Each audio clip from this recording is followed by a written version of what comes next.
I recently read the account of Judas, one of the disciples of Jesus.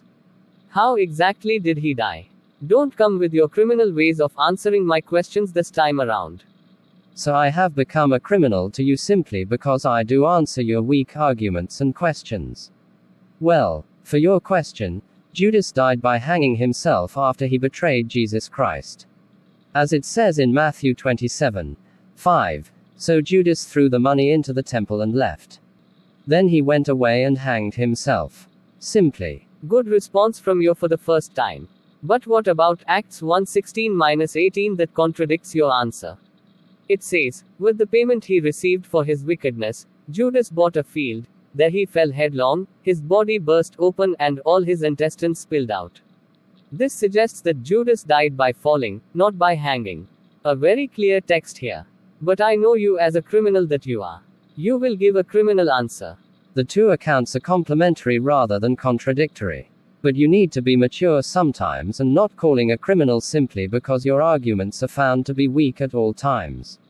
Judas did hang himself, but after the hanging, his body likely fell and burst open. Acts 1:18 describes the aftermath of his death. This is commonsensical. It is quite plausible that after Judas hanged himself, his body fell from the rope, possibly due to decay or other factors, and when it hit the ground, his intestines spilled out. This explanation harmonizes both accounts. I still see this as contradictory. It's either he hanged himself, or he died by falling. Stop being like one that understands your corrupted Bible than the authors themselves. You are a learner in the dawah industry. Let me ask you about something in the Quran. In Al-Hijr 15:52, when the messengers or guests came to Abraham, how did he respond to the greeting? I am about to reveal your hypocrisy and double standards towards my own book. He said, indeed, we are fearful of you. Compliments of accounts, please. Thanks for exposing the standard Islamic hypocrisy and double standards, but yet, in Hud 11:69, when Abraham was greeted by the same messengers, his response was just one word: peace. Can we then say that the Quran contradicts itself? You see that you lacked a good argument.